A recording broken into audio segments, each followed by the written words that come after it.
علاقتك مع الله. اجعل الهموم هماً واحداً يكفك الهموم كلها. اعمل لوجه واحد يكفك الوجوه كلها. وجه قلبك إلى ملك الملوك ومالك الملوك، إلى جبار السماوات والأرض، وتوكل عليه وثق به، فهو المرتجى والملاذ، ولا حول ولا قوة إلا به. فمن توكل عليه كفاه، ومن اعتصم به نجاه، ومن فوض إليه الأمر هداه. قال تعالى: أليس الله بكاف عبده؟ ما من مخلوق يعتصم بي من دون خلقي فتكيده أهل السماوات والأرض إلا جعلت له من بين ذلك مخرجا. وما من مخلوق يعتصم بمخلوق دوني أعرف ذلك من نيته إلا جعلت الأرض هوياً تحت قدميه وقطعت أسباب السماء بين يديه. يا صاحب الهم، إن الهم منفرج، أبشر بخير فإن الفارج الله. كن عن همومك معرضة، وكل الأمور إلى القضاء، وابشر بخير عاجل تنسى به ما قد مضى. فلرب أمر مسخط لك في عواقبه رضا، ولربما ضاق المضيق، ولربما اتسع الفضا. الله يفعل ما يشاء فلا تكن معترضا. الله عودك الجميل فقس على ما قد مضى. يروي الإمام ابن الجوزي قال: حكي عن بعض السلف أنه قال لتلميذه: يا بني، ما تصنع بالشيطان إذا سول لك الخطايا؟ قال التلميذ: أجاهده. قال الشيخ: فإن عاد؟ قال: أجاهده. قال: فإن عاد؟ قال: أجاهده. فقال الشيخ: هذا يطول يا بني، ولكن إذا مررت بغنم فنبحك كلبها أو منعك من العبور فماذا تصنع؟ قال: أجاهده. قال: يا بني، هذا أمر يطول، استعن برب الغنم يكفك كلابه. استعن برب الغنم يكفك كلابه. إذا كان الله معك فمن عليك، وإذا كان عليك فمن معك. ويا رب، ماذا فقد من وجدك، وماذا وجد من فقدك. استعن بالله والجأ إليه، فهو الحصن الحصين والملاذ المكين. ولما كان الله جل جلاله خالقنا ومربينا ومسيرنا فلنتحصن به، فهو الذي يعلم ضعفنا وعجزنا. أيها الإخوة، يقول بعض العلماء: ماذا يفعل أعدائي بي؟ بستاني في صدري، إن أبعدوني فإبعادي سياحة، وإن حبسوني فحبسي خلوة، وإن قتلوني فقتلي شهادة. فماذا يفعل أعدائي بي؟ لذلك في الدنيا جنة، في الدنيا جنة التوحيد، من لم يدخلها لم يدخل جنة الآخرة. وقد قال تعالى: ويدخلهم الجنة عرفها لهم في الدنيا، ذاقوا طعمها في الدنيا. إنه التوحيد.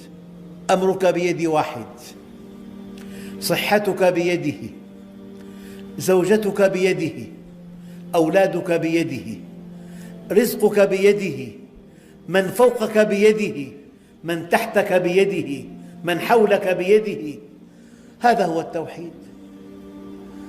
مرة دخلت إلى مسجد فإذا لوحة تكاد تحتل مقدمة المسجد، تقرأ هذه اللوحة يقشعر جلدك. هي آية كريمة: يد الله فوق أيديهم.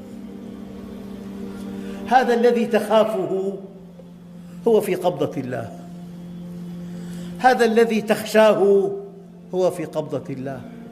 كن مع الله ترى الله معك، واترك الكل وحاذر طمعك. وإذا أعطاك من يمنعه، ثم من يعطي إذا ما منعك. أيها الإخوة، إن قوة الإيمان في القلب تضعف الشيطان، وكلما ازداد إيمان العبد ضعف تسلط الشيطان عليه. دققوا في قوله تعالى: إنما استذلهم الشيطان ببعض ما كسبوا. عصى، قصر، حجب، فاستزله الشيطان، جعله يزل. يروى أنه كانت شجرة تعبد من دون الله، فجاء إليها رجل فقال: لأقطعن هذه الشجرة. فجاء ليقطعها غضبا لله، فلقيه إبليس في صورة إنسان، قال له: ما تريد؟ قال: أريد أن أقطع هذه الشجرة التي تعبد من دون الله. قال: إذا أنت لم تعبدها ماذا يضرك لو عبدها غيرك؟ هلأ أكثر كلام يقال: دعك من الناس، ينبغي ألا يعنيك أمرهم، دعك منهم. فقال: لأقطعنها. فقال له الشيطان: هل لك فيما هو خير لك؟ لا تقطعها ولك ديناران كل يوم، إذا أصبحت تجد الدينارين تحت وسادتك. قال: فمن أين لي بذلك؟ قال: أنا لك. فرجع فأصبح فوجد دينارين عند وسادته. بعد أيام أصبح لم يجد شيئا، فقام غضبا ليقطعها، فتمثل له الشيطان قال: ما تريد؟ قال: أريد أن أقطع هذه الشجرة التي تعبد من دون الله. قال: كذبت، ما لك إلى ذلك من سبيل. فذهب ليقطعها فضرب به الأرض وخنقه حتى كاد أن يقتله. قال: أتدري من أنا؟ أنا الشيطان. جئت أول مرة غضبا لله، فلم يكن لي عليك سبيل، فخدعتك بالدينارين فتركتها، فلما جئت غضبا للدينارين سلطت عليك. أنت حينما تقاتل من أجل الدنيا لا تستطيع أن تفعل شيئا، أما حينما تغضب لله أنت أقوى إنسان. لذلك قال تعالى: إنه ليس له سلطان على الذين آمنوا وعلى ربهم يتوكلون. إنما سلطانه على الذين يتولونه والذين هم به مشركون. فالشيطان لا سلطان له على المؤمن. إن عبادي ليس لك عليهم سلطان. أنت في حصن حصين، أنت بالتوحيد في حصن حصين، وأنت بالاستقامة في حصن حصين. أيها الإخوة، كثرة ذكر الله تضعف الشيطان وتقوي الإيمان وترضي الرحمن، وهي الركن الركين والحصن الحصين الذي يتحصن به الإنسان من الشيطان الرجيم. يا أيها الذين آمنوا اذكروا الله ذكرا كثيرا. لذلك في الصحيحين من حديث أبي موسى الأشعري رضي الله عنه أن النبي الحبيب صلى الله عليه وسلم قال: مثل الذي يذكر ربه والذي لا يذكره مثل الحي والميت. أنت حينما توحد، وحينما تستقيم، وحينما تكثر من ذكر الله، ليس للشيطان إليك سبيل. الحديث اليوم عن المعالجة وعن الوقاية. لذلك في صحيح مسلم عن أبي هريرة رضي الله عنه أن النبي صلى الله عليه وسلم قال في حديث طويل: لا تجعلوا بيوتكم مقابر، إن الشيطان يفر من البيت الذي تقرأ فيه سورة البقرة. لذلك إذا دخل الرجل إلى بيته فلم يسلم، يقول الشيطان لإخوانه: أصبنا المبيت في هذا البيت. طول الليل مشاكل. دخل فلم يسلم. وإذا جلس إلى الطعام ولم يسمي، قال الشيطان لإخوانه: أصبنا العشاء أيضا، ما في بركة بالطعام. قال: فإذا دخل ولم يسلم وجلس إلى الطعام ولم يسمي، يقول الشيطان لإخوانه: أدركنا المبيت والعشاء معا. في بيت كله مشاكل، سباب، ضرب، لعن، شتم، خصومة، عداء، قطيعة قد تستمر شهر. هذا من عمل الشيطان. ابحث عن المعصية. كيف أن ضباط الأمن الجنائي في أي جريمة يبحثون عن المرأة، قد تكون وراء هذه الجريمة. أنا أقيس عليها: ابحث عن المعصية. ما تواد اثنان في الله ففرق بينهما إلا بذنب أصابه أحدهما. ما تواد اثنان في الله ففرق بينهما إلا بذنب أصابه أحدهما. لذلك التوحيد، الاستقامة، كثرة ذكر الله. ورد في بعض الأحاديث أنه برئ من النفاق من أكثر من ذكر الله، وبرئ من الشح من أدى زكاة ماله، وبرئ من الكبر من حمل حاجته بيده.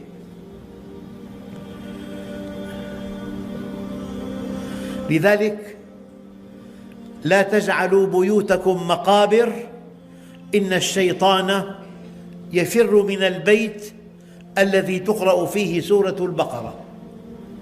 ولكن قد ينصح بعض الدعاة من مسهم الشيطان بقراءة البقرة: ينبغي أن تقرأ بقلب حاضر لا بقلب ميت.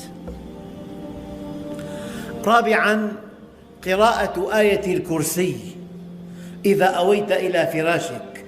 فعن أبي هريرة رضي الله عنه قال: وكلني رسول الله صلى الله عليه وسلم بحفظ زكاة رمضان، فأتاني آت فجعل يحثو من الطعام، فأخذته وقلت: والله لأرفعنك إلى رسول الله صلى الله عليه وسلم. قال: إني محتاج وعلي عيال ولي حاجة شديدة. قال: فخليت عنه فأصبحت فقال النبي الكريم: يا أبا هريرة، ما فعل أسيرك البارحة؟ يعني وكله النبي بحفظ أسير عنده. قلت: يا رسول الله، شكى حاجة شديدة وعيالا فرحمته وخليت سبيله. قال: أما إنه قد كذبك وسيعود. فعرفت أنه سيعود لقول النبي الكريم، فرصدته فجعل يحثو من الطعام، فأخذته فقلت: لأرفعنك إلى رسول الله عليه الصلاة والسلام. قال: دعني فإني محتاج وعلي عيال لا أعود. فرحمته وخليت سبيله فأصبحت. فقال لي رسول الله عليه الصلاة والسلام: يا أبا هريرة، ما فعل أسيرك؟ قلت: يا رسول الله، شكى حاجة شديدة وعيالا فرحمته فخليت سبيله. قال: أما قد كذبك وسيعود. فرصدته الثالثة فجعل يحثو من الطعام فأخذته، فقلت: لأرفعنك إلى رسول الله صلى الله عليه وسلم. وهذا آخر 3 مرات تزعم أنك لا تعود ثم تعود. قال: دعني أعلمك كلمات ينفعك الله بها. قلت: ما هن؟ قال: إذا أويت إلى فراشك فاقرأ آية الكرسي. إذا أويت إلى فراشك فاقرأ آية الكرسي: الله لا إله إلا هو الحي القيوم، حتى تختم الآية: فإنه لن يزال عليك من الله حافظ ولا يقربنك شيطان حتى تصبح. فخليت سبيله فأصبحت. فقال لي النبي الكريم: ما فعل أسيرك البارحة؟ قلت: يا رسول الله، زعم أنه يعلمني كلمات ينفعني الله بها فخليت سبيله. قال: وما هي؟ قلت: قال لي: إذا أويت إلى فراشك فاقرأ آية الكرسي من أولها حتى تختم الآية. وقال لي: لا يزال عليك من الله حافظ ولا يقربنك الشيطان حتى تصبح. فقال النبي الكريم: أما إنه قد صدقك وهو كذوب. تعلم من تخاطب منذ 3 ليال يا أبا هريرة؟ قال: لا. قال: ذلك الشيطان. في صورة إنسان طبعا. يعني يبدو أن آية الكرسي بنص حديث رسول الله الصحيح تبعدك عن وساوس الشيطان وعن الكوابيس والمنامات المزعجة والخوف والقلق والإحباط والتشاؤم، لكن بمعناها. الله لا إله إلا هو، ما في غيره. هو الغني، هو القوي، هو الرحيم، هو الرزاق، هو الفعال. الله لا إله إلا هو الحي القيوم، لا تأخذه سنة ولا نوم، له ما في السماوات والأرض.